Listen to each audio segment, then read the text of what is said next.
پاکستان کے نامور سینئر ترین صحافیوں میں سے ایک بہت معزز معتبر ایڈیٹر ہیں ہمارے جناب مجیب الرحمان شامی ہمارے ساتھ موجود ہیں. بہت بہت شکریہ شامی صاحب. یہ جو اس وقت ہم ایک بار پھر ایک ارتعاش کی سی کیفیت دیکھ رہے ہیں حکومتی ایوانوں میں، پارلیمنٹ کے اندر، دوسری جانب سپریم کورٹ کا فیصلہ آیا ہے ریزرو سیٹس پہ، اس پہ عمل درآمد نہیں ہوا ہے، ایک ٹکراؤ کسی صورتحال. لوگ نومبر کی بات کر رہے ہیں کہ وزیر دفاع نے کہا کہ اس دوران وہ آئینی میلٹ ڈاؤن کو جو ہے وہ سسٹم کے میلٹ ڈاؤن کو رول آؤٹ نہیں کر رہے. کیا واقعی اتنی تشویش کی بات ہے شامی صاحب؟ کامران خان صاحب بہت شکریہ آپ کا. دیکھیں یہ جو خواجہ آصف صاحب نے یہ بات کہی ہے اور پھر دبے دبے لفظوں میں رانا ثناء اللہ صاحب نے بھی اس کی توثیق کر دی ہے ایک طرح سے، اور کچھ دوسرے لوگ بھی ہیں جو یہ باتیں کر رہے ہیں. میں تو سمجھنے سے قاصر ہوں کہ وہ کیا چاہتے ہیں. مجھے تو وہ بہادر شاہ ظفر کا شعر یاد آ رہا ہے کہ ذرا ان کی شوخی تو دیکھیے، لیے زلف خمشدہ ہاتھ میں، میرے پاس آئے دبے دبے، مجھے سانپ کہہ کے ڈرا دیا. تو وہ یعنی وہ حکومت میں ہیں اور یہ خبر دے رہے ہیں کہ میلٹ ڈاؤن ہو جائے گا. تو وہی میلٹ ڈاؤن ہوگا، کوئی چیز پگھلے گی تو حکومت ہی پگھلے گی نا. تو اپوزیشن جو ہے اس کو کیا پریشانی ہے؟ وہ تو رہا کھٹکا نہ چوری کا، دعا دیتا ہوں راہزن کو. تو یہ تو خود حکومت کو غور کرنا چاہیے. یعنی عدالت کا کوئی فیصلہ ایسا آ جائے گا جس سے حکومت کو ضعف پہنچے گا، کوئی انتخابات کی بساط لپیٹ دی جائے گی، کوئی نئے انتخابات کی بات ہوگی. یہ جو کچھ بھی ہوگا اگر عدالت کے ذریعے ہوگا تو آئین اور قانون کے مطابق ہوگا نا. اور عدالت کا کوئی فیصلہ جو ہے اس سے اگر صورتحال کو نئی پیدا ہوگی تو اس میں تشویش کی کیا بات ہے؟ مگر دو ٹھوس چیزیں تو ہوئی ہیں شامی صاحب. ایک تو یہ کہ ببانگ دہل حکومت نے کہا کہ وہ اپوزیشن کی جماعت کو پی ٹی آئی پہ پابندی لگانا چاہتی ہے، اور اس نے بار بار کہا کہ اس کی تیاری، اور آپ نے دیکھا کہ اس کو کس لیول تک انہوں نے ٹیک اپ کیا. دوسری بات یہ کہ سپریم کورٹ آف پاکستان کا فل کورٹ کا فیصلہ آ گیا مخصوص نشستوں پر، اور اس پر عمل درآمد ظاہر ہے کہ ابھی تک نہیں ہوا ہے. تو یہ دو ٹھوس چیزیں تو ایسی ہے جو کہ تشویش کا باعث تو ہو سکتی ہے نا.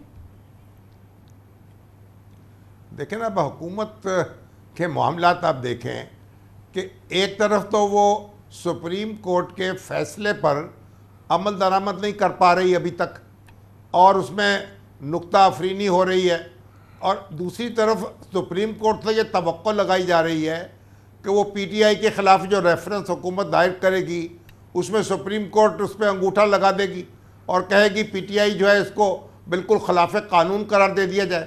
تو جب سپریم کورٹ جو ہے اگر آپ اس کا وقار جو ہے خود برقرار نہیں رکھیں گے تو پھر اس سے کیسے توقع کریں گے کہ آپ کے مخالف جو ہیں وہ پھر وہی حرکتیں نہ کریں جو آپ خود کر رہے ہیں.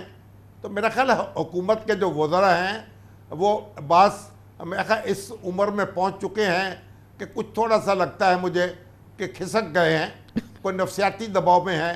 یعنی ان کو بڑی سیدھی سی بات ہے، عدالت کا فیصلہ ہے، اس کو تسلیم کرنا چاہیے، اس پہ عمل کرنا چاہیے. اس کے لیے ریویو پٹیشن لے گئے ہیں، اس کا فیصلہ بھی ہو جائے گا. تو آپ کو پتہ ہے بار بار ہمارے ملک میں اس طرح کے معاملات ہو چکے ہیں.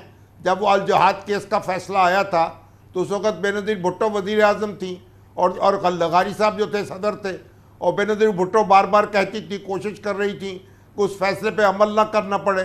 وہ کہتی تھی اٹس مائی سپریم کورٹ کو ایسے مخاطب کرتی تھی، لیکن پھر ان کو عمل کرنا پڑا کیونکہ سپریم کورٹ کا جو فیصلہ ہے وہ آئین اور قانون کی تشریح سپریم کورٹ نے کرنی ہے، کسی وزیر نے نہیں کرنی، کسی اسمبلی نے نہیں کرنی، کسی پارٹی نے نہیں کرنی. سپریم کورٹ کی یہ ذمہ داری ہے، اس کا یہ فرض ہے کہ وہ آئین کی تشریح کرے، اور اسی لیے جب وہ آئین کی تشریح کر دے تو اس پہ پھر عمل کرنا چاہیے. تو اس میں تو کوئی یعنی آپ سیدھے راستے پہ چلیں، جو بھی الجھنیں ہوں گی وہ خود بخود رفع ہو جائیں گی. بے شک. بہت بہت شکریہ جناب مجیب الرحمان شامی. پاکستان میں سیاست، عدالت اور نظام ریاست میں بے رحمانہ چپقلش کوئی راز کی بات نہیں، لیکن تشویش کا پہلو یہ ہے کہ اقتدار کی کھینچا تانی اور منقسم عدلیہ سے ملک میں سیاسی عدم استحکام میں مزید اضافہ ہوا ہے۔ آج سے ٹھیک 3 ماہ بعد 25 اکتوبر کو چیف جسٹس آف پاکستان جناب جسٹس قاضی فائز عیسیٰ کے عہدے کی میعاد مکمل ہوگی، لیکن شاید یہ گمان درست ہے کہ چیف جسٹس قاضی فائز عیسیٰ سپریم کورٹ کی تاریخ کے ان چیف جسٹس صاحبان میں صف اول میں ہیں جنہیں برادر ججز کے درمیان تنہائی کا سامنا کرنا پڑا ہے اور ان کے فیصلے اقلیتی ثابت ہوئے۔ پی ٹی آئی کی مخصوص نشستوں کا کیس کا فیصلہ ہو یا اس فیصلے کے خلاف نون لیگ کی نظر ثانی کی درخواست، اس کو سماعت کے لیے مقرر کرنے کا معاملہ، دونوں مواقع پر چیف جسٹس قاضی فائز عیسیٰ سینئر ترین ججز جناب جسٹس منصور علی شاہ اور جسٹس منیب اختر کے سامنے اقلیت میں نظر آئے۔ پچھلے ایک ہفتے میں چیف جسٹس کی ججز کمیٹی میں 2 جج صاحبان اور جسٹس اطہر من اللہ کے ایک کیس سے متعلق 2 اختلافی نوٹ میڈیا پر آ چکے ہیں۔ عدالت عظمیٰ کی سربراہی کے باوجود بادی نظر میں وہ تنہا دکھ رہے ہیں۔ چیف جسٹس قاضی فائز عیسیٰ کو بھی اپنے پیش روؤں کی طرح ایک منقسم سپریم کورٹ کی سربراہی ملنا تو سب پر عیاں تھا، لیکن ایسا لگتا ہے کہ سپریم کورٹ میں نظریاتی تفریق کے تاثر نے 17 ججز کو 2 خانوں میں بانٹ دیا ہے، جہاں ایک پلڑا بھاری دکھائی دے رہا ہے اور نون لیگ کے رہنما حکومت کے مخالف فیصلے دینے والے ججز کو ٹارگٹ کر کے اعلیٰ عدلیہ میں اس خلیج کو مزید گہرا کرتے نظر آ رہے ہیں۔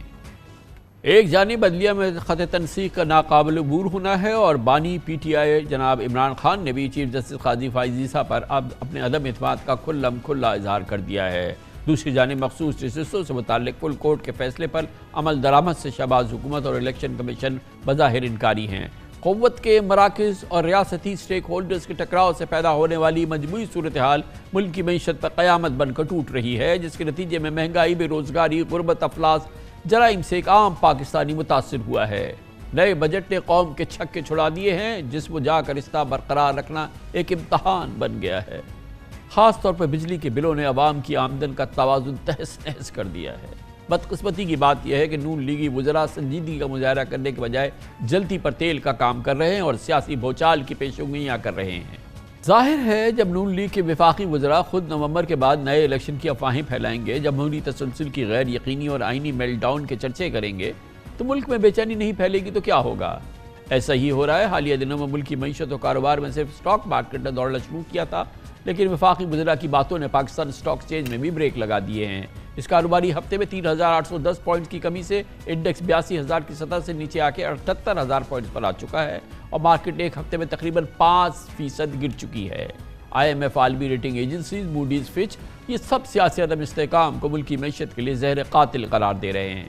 چین نے بھی سیاسی افراتفری کو دور کرنے کا مشورہ دیا ہے، لیکن تعجب کی بات یہ ہے کہ نون لیگ افہام و تفہیم کے بجائے سیاسی محاذ آرائی کی حوصلہ افزائی کرتی نظر آ رہی ہے اور پی ٹی آئی پر پابندی لگانے کے ساتھ عمران خان پر غداری کے مقدمے کی بات کر رہی ہے اور اس کے گفتگو ہم بار بار سن رہے ہیں۔